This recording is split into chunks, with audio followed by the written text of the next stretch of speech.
right. Good morning, everybody, on this beautiful spring day. My name is Lisa Gregory. I'm the founder and head of events at Gregory Event Services. And then we also have a couple guests here. So first, Mary, do you want to introduce yourself? Sure, thank you. Hi, everyone. I think I know some people on this call, but if you don't know me, my name is Mary Mickelson. I live in Los Angeles, and I have been in the tech industry in some form of an event role. I've done corporate events, internal, field, for 10 years. And currently, I'm at a Series D startup in a corporate trade show role. I've been with my current company for about 2.5. Perfect. Awesome. Lots of experience there. And then Miss Marie is our other guest. So Marie, you want to introduce yourself? Sure. Thanks, Lisa. Hi, everyone. Maria Scarnia. I have been working in the marketing industry for about 18 years, specifically with a focus on field and regional marketing for North America. I'm currently at another startup company. Been there for about five weeks. The startup is ClickHouse. It's a database company, all in the tech space as well. It's nice to meet everybody. Yeah. Thank you so much for joining us today. So the topic for today's meetup is reporting and measuring trade show ROI. Before we dive into that, I do want to say that this meetup was brought to you by the Event Professionals Network, a group of event managers from around the world coming together to help each other. So it's 100% nonprofit. Anyone that's in event planning or event management, event marketing across the globe can join. So if you are listening and want to join, please message me on LinkedIn or any of your friends in the community, and we will share the link.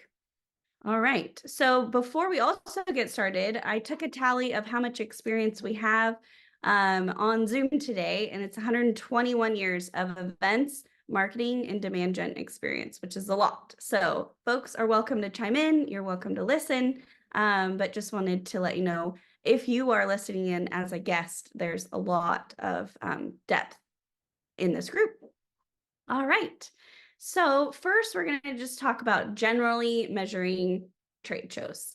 How do you go about picking all of your trade shows? And then how do you go about measuring the ROI up front? So Mary, do you want to kind of share how your team selects which shows they're going to go to and how you guys kind of build that, like, okay, we've got this set of shows. Now we're going to bring in this much ROI for the company. Yes, for sure. So I would say when you're new and you're at a startup, the first couple years is a lot of testing and feeling out what's right.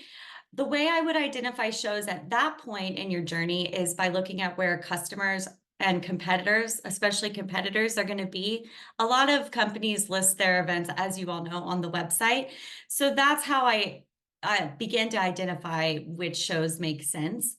And then you test them. Some will be a flop, some will be successful, but every show you write everything down and you track as much as you can, from obviously how many leads were scanned, how much swag you gave away, how many demos you gave at the booth, how many booth staff you sent, was it enough, was it too many? Track anything and everything you can, and then you'll see over the years vast improvements just from the little things. So I could get into more detail, but Marie, what do you think? Well, and so how Mary and I kind of worked at the previous company is she did corporate events, and I was kind of pulled out to do like regional trade shows. And one of the questions we had was, how do you differentiate the two, right? So one of the things that I did, in addition to what Mary always does, is she looks at competitors. I also look to see what sponsors are our friendlies, right? Like, who are these people that we're in these accounts with? I would also make sure that those people are presenting or sponsoring some of these conferences that we're at, because that's telling us we're that right fit, right? So really looking at, who our competitors are, who our friendlies are, and does it really make sense? Another thing that I like to do, I'm sure everybody does this, and a lot of conferences will do this, is when I start to evaluate a conference, I'll say, hey, can you give me last year's attendee list? Or sometimes, depending on when you're kind of coming in, I'll say, can you share this year's attendee list? they're never going to give you full contact information, but this is where you get a taste of what accounts are going to be there, what type of people are they going to be, C-level, or are they going to be more practitioners?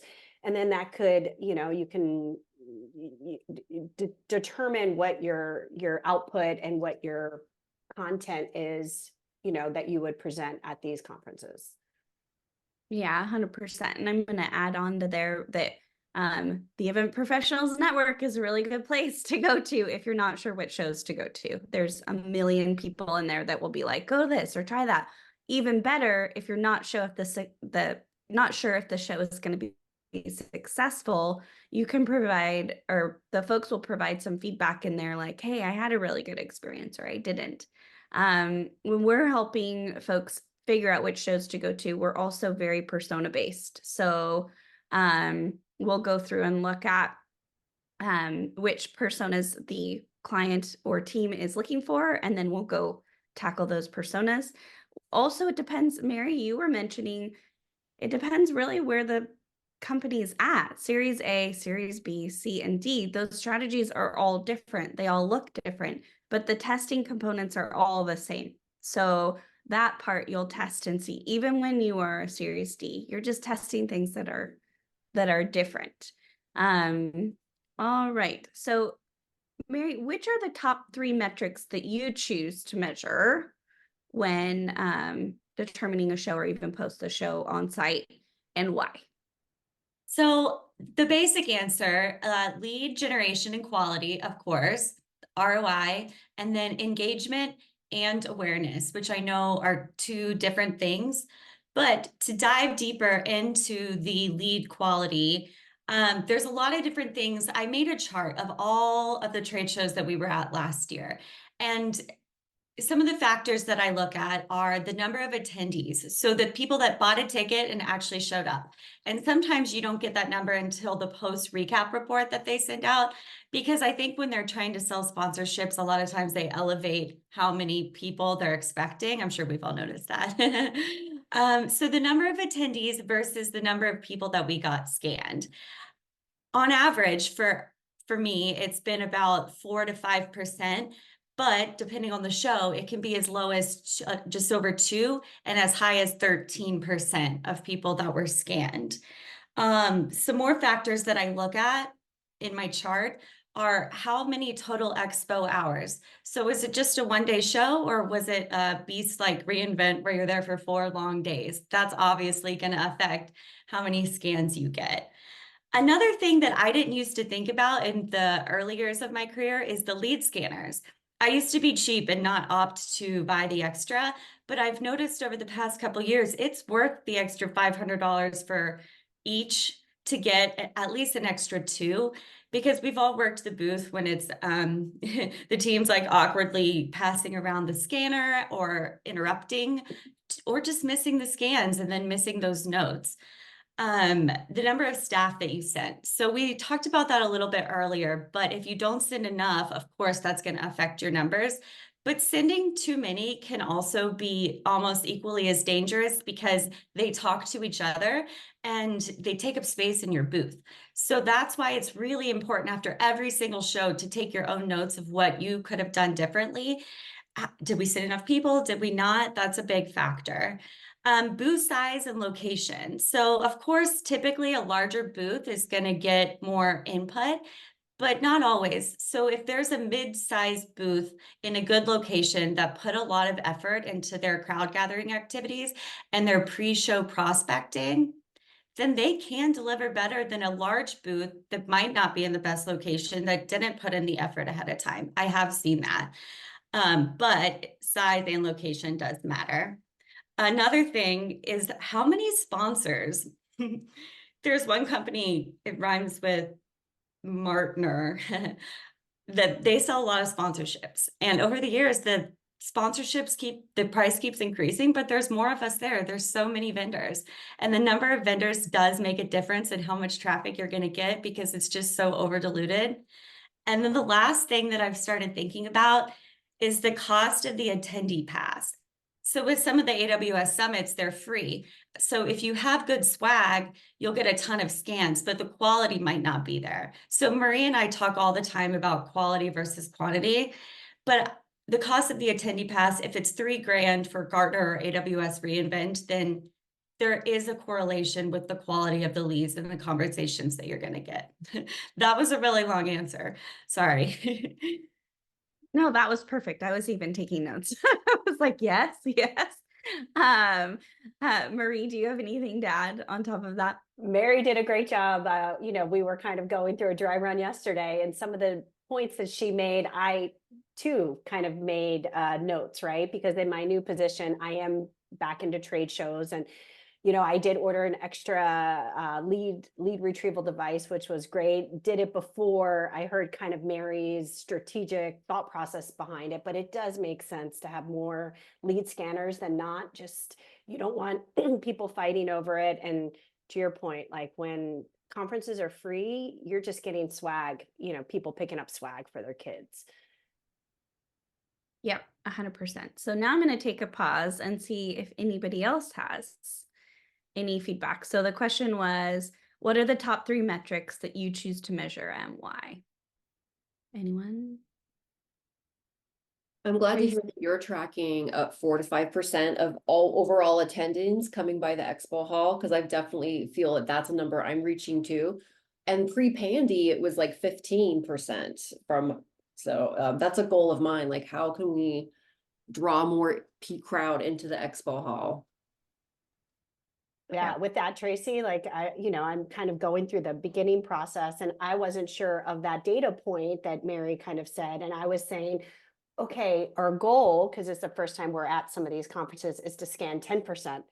That's too much. I need to drop That's it down. Yep. I need Yeah. to drop it down to 5. So that's an action item for me after this call. Yeah, that is the reality now. Yep. And it is because when we used to do those tracker builds, we'd always say, okay, 10%. And we drag it down knowing that some shows would be greater and some shows would be lower, but never were we at 4 or 5% before. And I will add that there's a lead scanning strategy for each company. So each company has different beliefs on what kind of leads they want, how they want to fill their pipeline. And at the beginning, they might not have a ton of marketing operations set up. They might not have really big lists and stuff like that. So they're just trying to get all the leads that they can, right? That might be one of their strategies. Fill the pipeline. You never know where those leads are going to go. But some companies don't want those kind of leads. They just want those very targeted, ready for sales ops leads. So that conversation is going to need to be had between the marketing leaders and sales leaders to figure out what lead scanning strategy works best for your team. Other things that folks measure. Oh, Lena has a question. What's the average % of scans you get from larger shows like AWS? For this year, I think KubeCon is one of the largest shows that's coming up, but has anybody been to a really large show and can share a % for this year? Mary, you did a whole spreadsheet of it. Which ones are showing more than others? Yeah, it's super interesting. So the larger shows are on par with the average percentage that I was saying earlier. Some of the outliers, one of the outliers, huge outlier, was it was a smaller show. It was like 3,000 people with over 13%. My lowest, which was a little over 2, was a show that we've all been to together before, the KubeCon. That one's always an outlier for us. I don't know. It's interesting. So I hope that's helpful. Yeah. Anyone else? No. Okay. Cisco Live US, it was still 4 to 5%. And we were in the DevNet zone, which is a very big popular area, and we had a lot of stuff to give away. So even less than that for the bigger ones. It depends how much space there is to walk around too, and where your booth's position is a big part of it. Yep. And it might be a tough pill to swallow for some of the folks that have been in marketing for a really long time to hear those 4 to 5% numbers, but that is kind of where we're at. And the other thing is that pricing is going up. So with that, Ricky, I'm going to go ahead and say hi to you. Hi, Ricky, one of my favorites. Ricky is an absolute pro at doing side events, right? To get those extra leads. So Ricky, why don't you tell us about that a little bit? Yeah, of course. A really good example is coming up for KubeCon North America this year. Typically, we do a 10 by 20 booth, but instead we're looking to actually pull back at a 10 by 10 because, side note, the difference between a 10 by 10 and a 10 by 20 at KubeCon is like a cool 40, 50,000. And I really think that like we're yielding the same results regardless of like that small change in the booth size. So using that money to partner with other individuals to have a larger voice, a larger reach for having those after hours events. And those have proved pretty successful for us, making sure that there's like a clear CTA on the physical invites that we're sending out, capturing that information. And my personal thing is, say I have my booth on the far left corner of the event expo hall, and I have Tracy who partnered with me for this after hours event, and she's on the far right.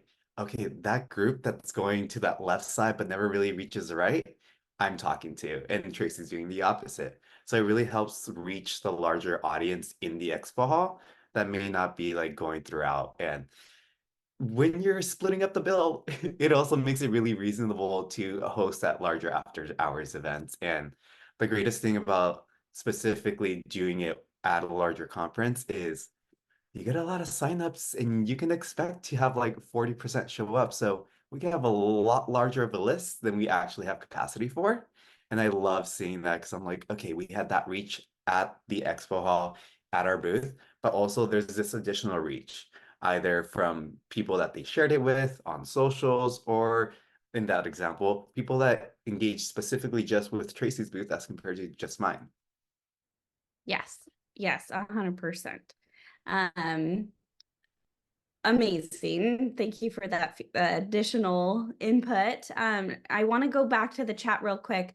Mike had a good point that other things that he measures are demos given, sessions attended, also meetings scheduled. So I know a lot of people are saying we want X amount of meetings scheduled on site at the show or post the show. Some people even do things like newsletter signups. It depends on what your marketing strategy is. If you're trying to build community at the time, if you're trying to hard sell at the time, some folks start in open source, right? So they're not really making a ton of money yet as a company.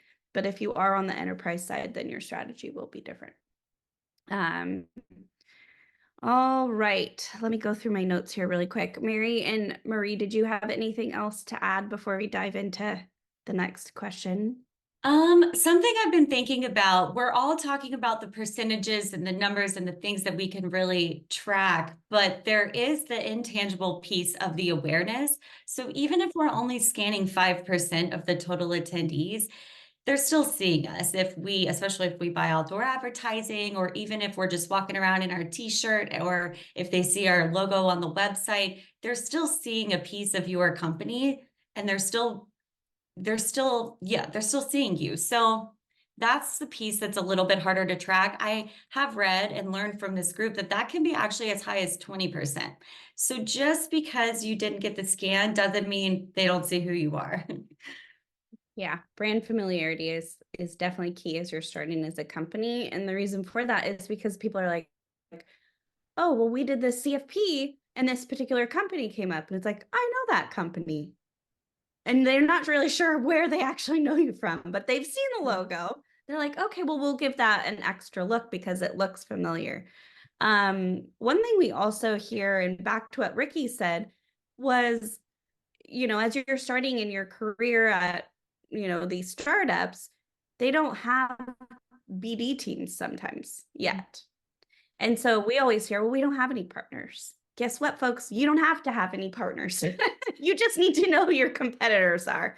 Because if you go into the Event Professionals Network and there's 450 of us in there and 25 of us are also sponsoring the same show, you have friends that are going to help you pull in leads and those conversations. You just have to make sure you're not, sponsoring with a competitor unless that's your jam.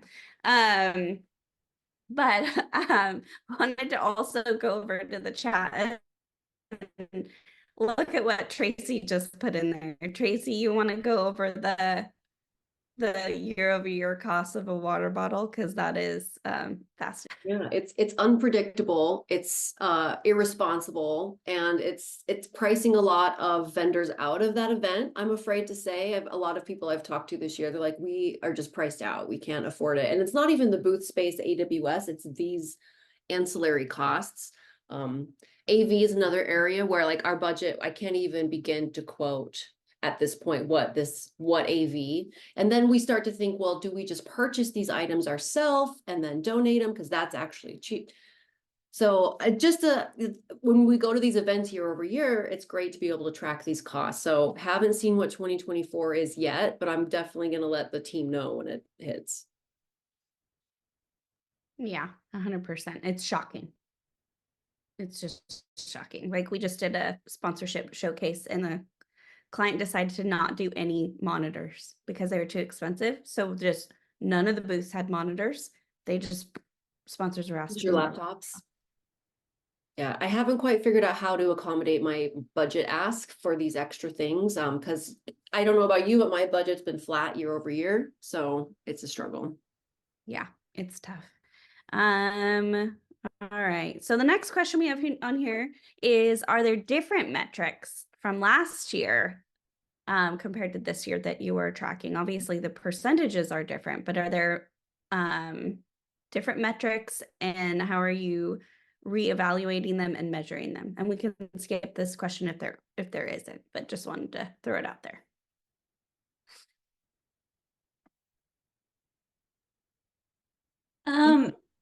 This doesn't exactly answer the question, but I have put more of an emphasis on pre-booking demos. So having a form on your microsite where anyone can go and schedule time to pre-book a demo at the booth.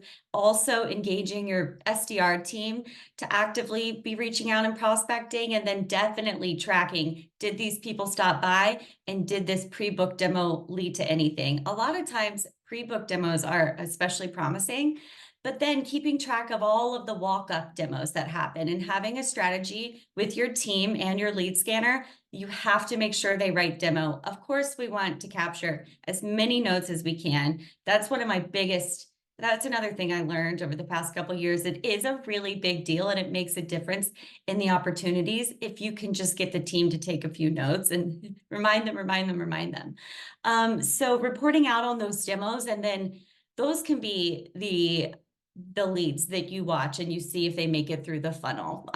That's what I like to pay attention to, not just the scans. Oh, that's perfect. Marie, anything else to add?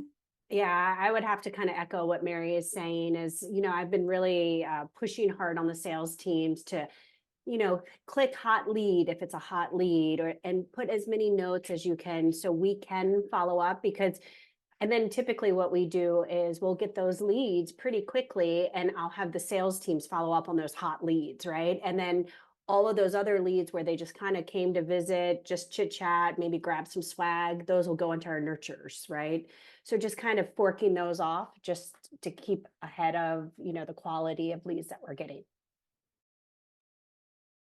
If I could chime in Yeah. real quick on lead notes. Yeah. I always like to remind my team when we're at the booth, because they scanned the lead, they had a conversation, and they're just like, okay, cool.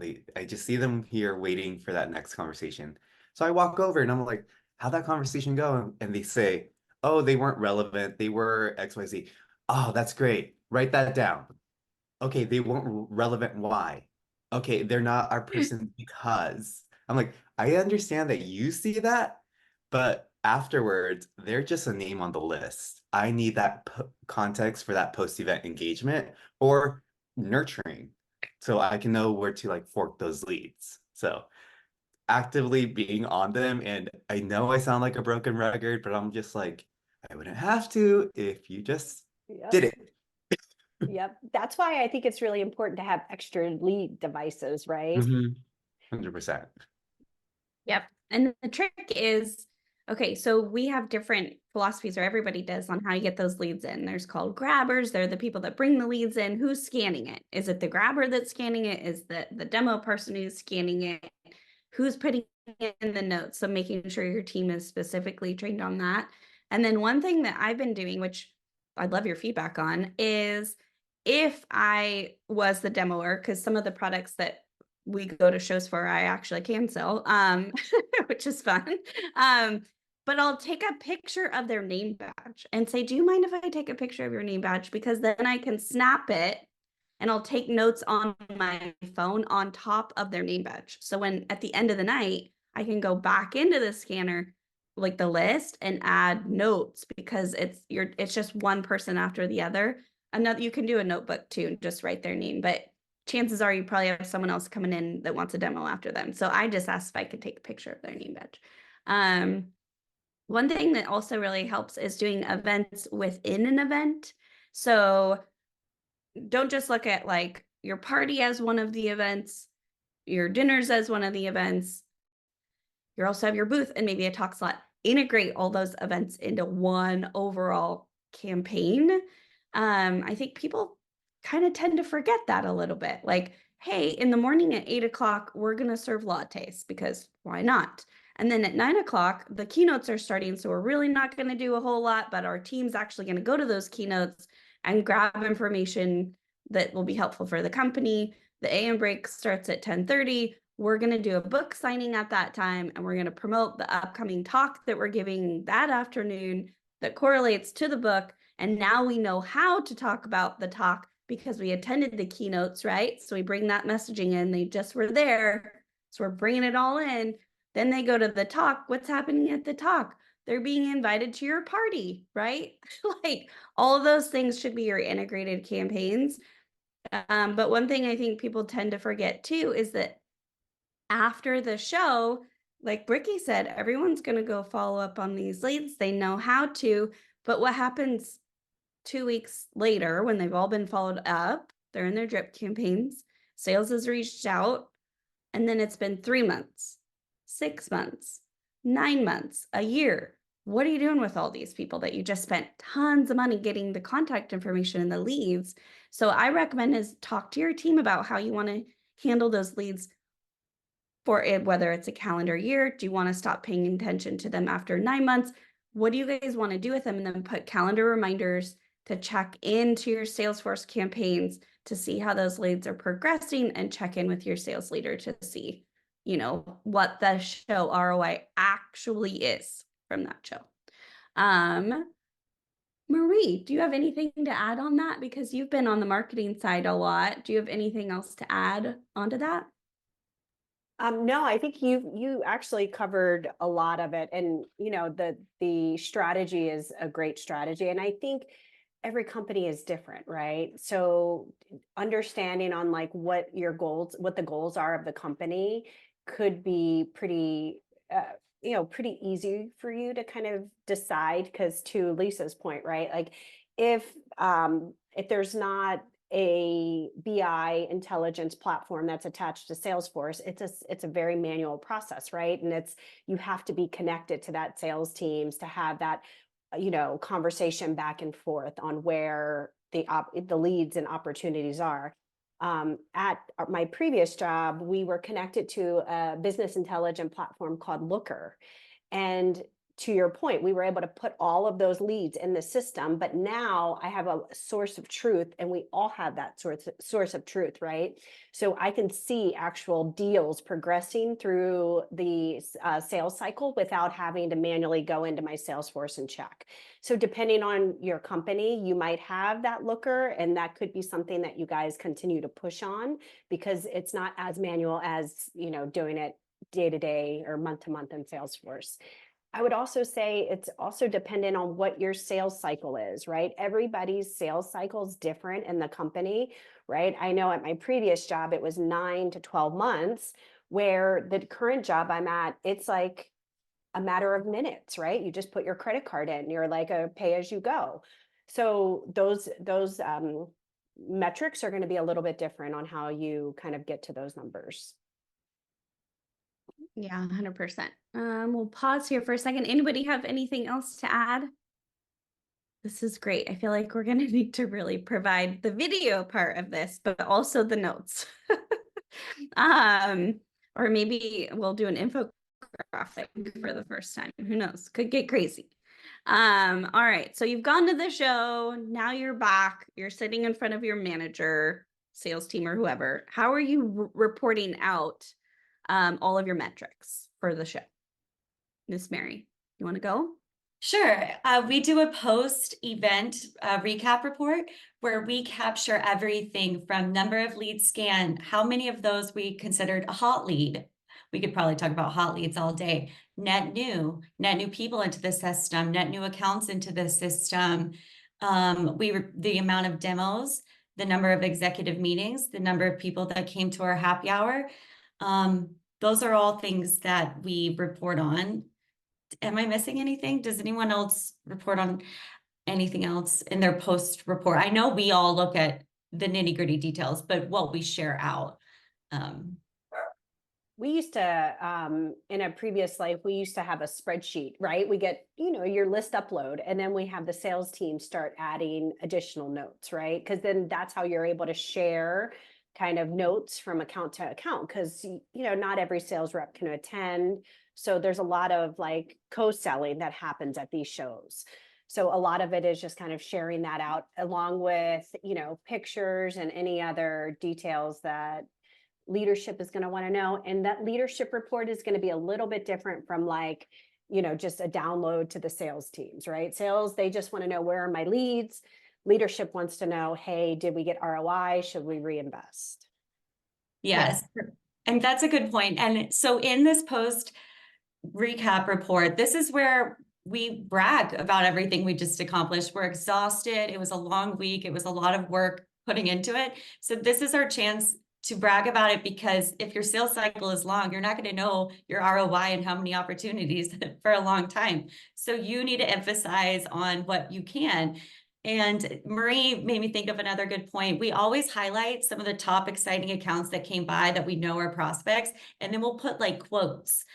This is just an example. Nordstrom said so-and-so referred them over. Like just 3 is plenty, or 2. That gets people excited too. Yeah, I love that. I've actually never thought of that before. This is your time to shine. I mean, for how much work these shows are. And I think a lot of the time the people that you were working with don't actually know how much work they are. Shine This away. is our chance. Yeah, this is your chance. I also think that, and this is just me I like to look at the full picture of all the things for a company. As a startup, we go to these shows specifically for, demand gen ROI, right? But I don't go to shows only for that. I also, when I was internal, I would look at, do we need to hire for any position? Like, we've got some big positions. Hiring is expensive. So if your company is open to that, I sometimes even look at like, okay, well, maybe there's a really cool engineer that needs to be hired. Or another thing would be like building partner relationships. Maybe you just got a new BD person and they're trying to meet all of the partners. Maybe they should fly in and start meeting everyone and networking. So discuss that with your company. I have been, slapped on the hand like, Lisa, these are marketing dollars. Spend the marketing dollars, get the ROI. But my heart also says like, let's help all the people. So some companies are really open to that. Yours might be, and you might find that perfect hire or be able to connect, somebody with a partner that might be able to, get you into some sort of reselling program or whatever. You never know. So, all right. So let's discuss Lisa? what tools you leverage. Oh yeah. If I could add in real quick about what we send on our end, well, our end, me acting like there's a team of event marketers. Just It's you. me. It's just, but I like to talk like it's a larger yes. team. It makes me feel more. Optics. In my post-event recap, I always like doing one sentence of quick overview of what the event is. For those who didn't attend, they understand the context really fast. And then also, I like giving, I think this is the empathy side of me. I like giving the vibe of how the event went for us, what we experienced, and also saying, oh, these are some conversation highlights, themes that came across multiple scans that we had at our booth. And I kind of use it as like feeding them like, hey, isn't this so interesting? Check out the lead report for the rest of the notes. It's really my own clickbait of like, oh, these are like top 3 highlights that we saw, really in line with what we're pushing on the marketing front. Check out the lead notes to see everything else. I don't say it I, directly like that, but that's what I'm saying. I love that you're clickbaiting your own team. That is amazing. I know. That is Hey, amazing. Ricky, give me your I love script, it. man. This is why I love this group. I mean, I'm on mute most of the time, but I'm literally laughing like all day or this whole time because you guys are amazing and so great. Actually, as you said that, Ricky, something came to my mind. What if your event sucked? What if it just sucked? You did everything perfect going in, but the event was not good. It did not give you the ROI that you wanted. I'll let Mike go on this one. Okay, go, Mike. Oh, yeah. So that happens. Sometimes you're at the wrong audience, and that's part of trying new things. You're never going to explore new things and learn new things and say, hey, we're not going back next year. We learned. But what we did succeed at was XYZ. So that's what I do.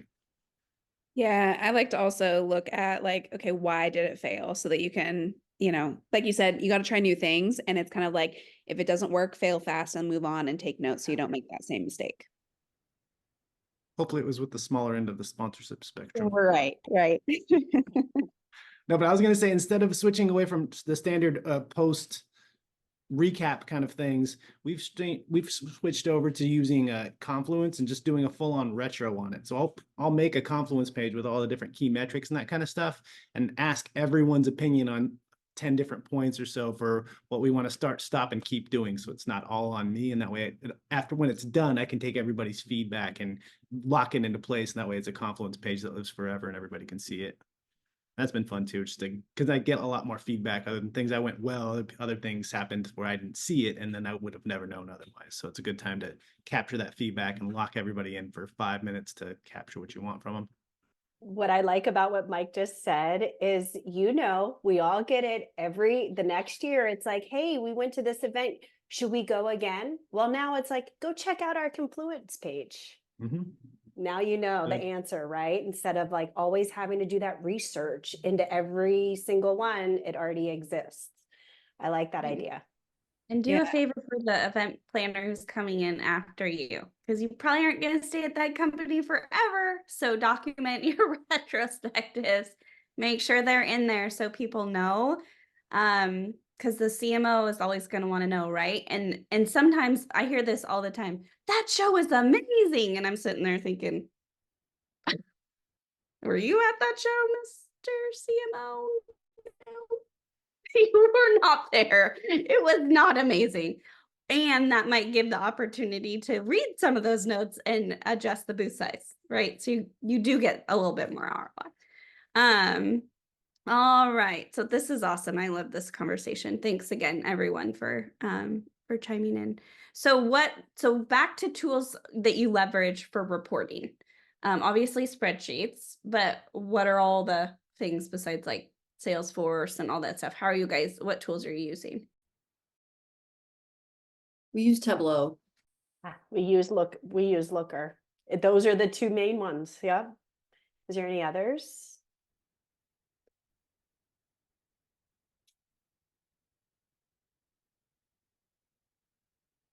Oh, that's smart, Good. Courtney.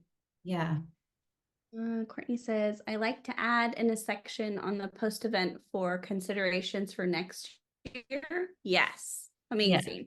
Information is fresh in your mind, so you're more accurate and you're ready to plan for next year. That's awesome. Did anyone go into this year? Maybe it was just me in January thinking, wow, we're going to be back to, pre-COVID times. Anyone? That's what the whole industry in January was saying. All the leaders. No, it's like, maybe, hope. What does that No. mean exactly? Like, what does that mean when people say that? Do they mean like the number of events, the number of attendees? Like, because while I feel like there are the number of events and like we're coming back big, like attendee behavior has changed. We're not seeing the same number of people coming to our booth. Like, I don't know. When people say like we're going back to the pre-COVID, like what do they mean? I think that I could be wrong, but I wonder if, you know how a lot has become virtual and hybrid? Are we losing some people because they're choosing to do the hybrid model and not travel to Las Vegas and get sick, but they're still getting the content? I think that could maybe have part to do with it. But I agree. I see the trends pre and post pandemic. It's definitely different. Who knows if it'll ever go back to the way that was? And Lisa, that's such optimism that you thought that but I don't know, maybe next year, we'll see. Not this year. I'll tell you what. I found that Okay. out very quick. I think it was Julius's blog. Do you guys all read that? Julius? No, I can the you blog drop it in the article. chat for us? I will put it in the Event Professionals Network. Marie, if you're not in there, he has all these blogs and community stuff, and I read it all the time. And half the time I like don't agree with it. But for that particular one, I was like, wow, this is okay. Like maybe, and we as a company, which is really interesting, because again, I was in-house for a really long time, years and years and years. And I'm being on the agency side, new business comes in different every single year. It's not super predictable in the event industry because nothing is. And new business started coming in really early, like September, October, November, December for the following year. The year before, it wasn't like that. So my lens was a little bit different of like, wow, look at all this new business. Everybody is engaging. This is amazing. Everybody wants to do an event for an event. And then you know what happened in January? Budget started hitting. And then they're like, nope, back out. Never mind. We're going to still do stuff, but not at the way that we were. And so I think that's where that optimism came from, was that shift. Now, who knows what will happen next year, but that was interesting because that didn't happen the year before. All right. And if anyone has any other questions like that type of stuff, because it's cool to have the internal lens, but it's also cool to kind of have the external lens. Just chat me anytime. So, well, Lisa, so the budget got cut, you're a bit, so people pulled back in engaging with your services. Has that leveled out or changed since January? It And has. we're back to pushing. It has. So January, it's been a very interesting year. January, February, it was kind of like, okay, pull the reins back. And then we kind of were waiting for people to make decisions. And now I swear March 1st, it's been like whoosh.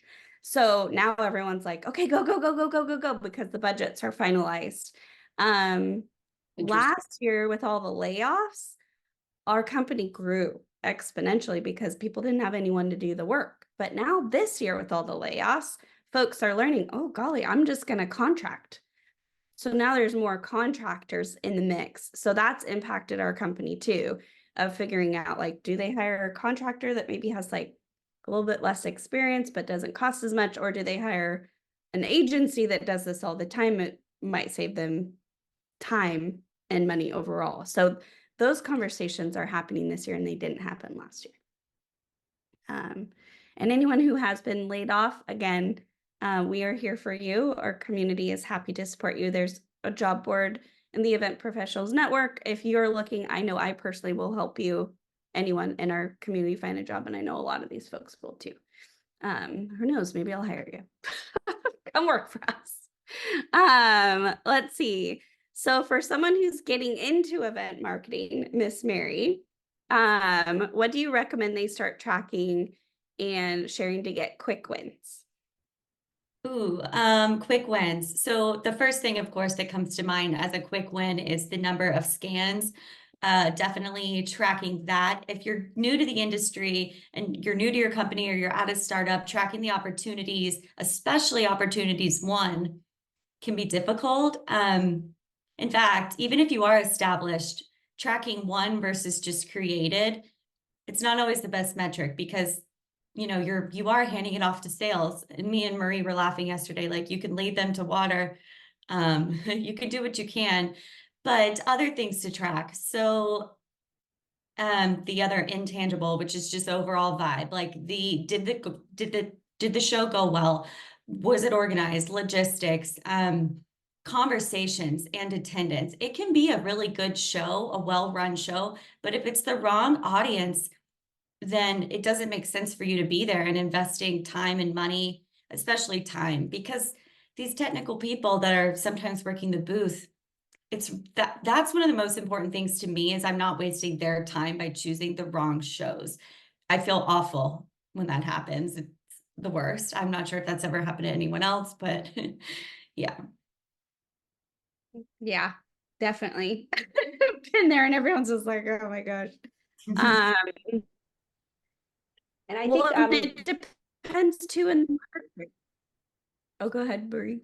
Oh, sorry, you were cutting out a little bit, Lisa. So going back to what Mary said, like if you are new, like now that we've kind of talked about this and you're about to do let's say a conference, now we know, like instead of using, I just pulled it out of the air, 10%, now we know we've got little numbers that we can kind of work towards, right? If this is your first show, know that Mary is saying anywhere from 2 to 5% could be the scans, right? So you would just take your number of expected attendees, multiply that by like 2%. And now you've got a baseline for sales, right? Like, hey, sales, we want to scan 200 leads. And if we get 250, there's your quick win with the sales team, right? So it's just those little tweaks that you could leverage from what we learned today. And can folks put chats in there for quick wins, and then we can pull them out, what your quick wins are. So I put one like creating templates and adjusting them so you don't have to rethink the process over and over. Set tiers for your events so you know like what your goals are for those different types of events. You guys want to, I know there's lots of quick wins. You want to add them? That would be great. All right. So we are getting close to the end. Does anyone have any questions on ROI? I think it's really important that you guys have a voice too. Anything that we missed? No? I have a question and a thought that I have been thinking about and working on recently. If y'all do email promotion blasts for your shows, like we usually do a series of 3 to 4, stop by the booth, you're promoting your speaking session in your booth, you're promoting your swag, whatever. And then measuring that against the amount of people that actually came by. I've been looking at that statistic lately, and it was surprisingly really, really low, but 2 opportunities of the people that got the email that actually came by, 2 opportunities came out of it, but there were not a lot of people that got the email and actually came by for whatever reason. That's just my experience, but I was wondering if anyone else is looking at that. So our philosophy is that our emails, we want to save our emails to prospects and customers for very special reasons. We had a little like email fatigue, too many emails. And for these big shows, it's really their responsibility to drive attendance to their event. So for those third-party sponsorships, we don't send out an email unless it's like we're doing an ancillary event and then we'll reach out to past scans. Like for those surround events, that's different. That's like an invite to a thing that we're throwing. But if it's like, I'm not going to send an email promoting our presence at Dreamforce. One thing I've decided not to do either is we're in a lot of AWS summits. Like I want to put it on our website, but I don't want to drive people away from my website. So it shows that we're at the summit, but if they click on the link, it takes them to a book a meeting with us form, right? Ooh, smart. Because I'm not gonna to Tracy's point, right? Like I don't want to, invite people for other events when it's kind of hard for us to fill our own. The one thing I will say to double click onto that is I'll tell the sales teams, hey, when you're having conversations, and I'm open source, so mine's a little different. So if you're having conversations with your users or prospects, ask them if they're going to be at the summit and say, hey, come by our booth. But to Tracy's point, I'm not pushing people to external conferences. I'd say 2 quick things on that. One other thing that similar to you do, I'll create an anchor blog page with all the important event stuff that we need with the book a meeting with us here, all the individual links, so we can keep them on our site. And the other thing I was going to say, one thing I've done in the past for emails is we'll take maybe if it's a multi-day event, day 1 scans, and then send them to our, hey, make sure you don't miss our session tomorrow. Here's where you can register for it. There's our demand gen guy. Yeah, guilty. That's awesome. So how are you getting the scans that first day? Because I don't necessarily get the scans until, or can you download? Depends on the lead provider. If you're using like Focus or something like that, you can just log in right at the end of the day and then boom. Dude, that's a great strategy. Yeah, you would definitely need buy-in from someone internally if you're not doing that work yourself Yeah, to it's usually help me. you, because that's my struggle. It's like I wanted to have that quick turnaround, but it's like, well, Right? our SLA is 3 days to do this, and Yeah. so that's amazing that you can make that happen so fast. So that's One a of the good things I like about a startup. Yep. No one can tell me no to things. I mean, what do we just beg for forgiveness, right? We don't ask for permission at a startup. Yeah, and you can send that email yourself, right? Mhm. So, I To mean, I double- don't I'm the know. events person and the HubSpot person, so Yep. there's no I one mean, stopping me. sometimes I would just send it myself, especially if it was a smaller show and I know I had like a specific group. Just make sure that, you know, you've got the, if you no longer want these emails situation, otherwise you'll get reported as spam. So just be very careful on that part. But if it's a smaller list, your sales folks could even reach out like, hey, I've got this party, I've got this dinner or whatever. I'd really like you to be there. That would be great. All right, so we're pretty much at time. We only have 4 minutes left. I want to make sure everybody gets to their next meeting and has a lovely start to their Friday. Any final thoughts, Mary and Marie? Final thoughts. Notes are a huge deal. Don't be cheap with the lead scanners. Write everything down. Tracy, or whoever, I think it was Tracy, the water bottle prices at reInvent, I was cracking up because I thought I wrote everything down. Like, I love that we're keeping track of that. That would be my biggest advice in this area. Perfect. Love it. Marie, what about you? I think Mary nailed it. The other big component is the follow-up, right? Just staying on top of the follow-up, staying on top of the sales teams, making sure they're progressing kind of these deals. I know we kind of had attribution in here. There was a question about that. Every company's different. Like, some people have SDR teams, some people don't. But just making sure, like, okay, if you're starting to see leads coming from a website, it's really probably from that show, right? They're seeing your logos around and they look us up. So, you know, I would also look at, for you, Mike, like if there's an uptick of like site visits during, let's say, Google Next, it could be because they're seeing our swag. Yep. I think my number one piece of feedback is don't just plan show after show after show. Pause, retro, make sure you've got your strategy sessions as you start kicking off your big shows, because I think a lot of the time it's easy just to go from show to show to show and we don't pause.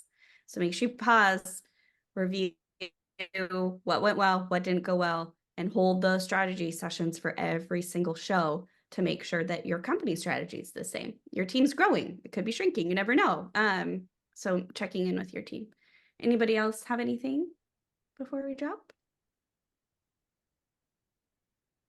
No? Well, thanks for hanging out. Everyone kind of hung out the whole hour, so I'm impressed. Good job. Sometimes we have people drop. So thank you. It's so great to see smiling faces on this beautiful Friday. Enjoy the rest of your day. Lisa, Thanks I'd for like to putting this on, join the Lisa. group if possible. I love Yeah. this group, so please, can you It's the best include group. me? I'll send it to you. Thank you. Yeah. Yeah. Thanks. And recruit your friends I too. will. Like, anyone can join. We love everybody contributing. Thank It's you, nice meeting Tracy. you.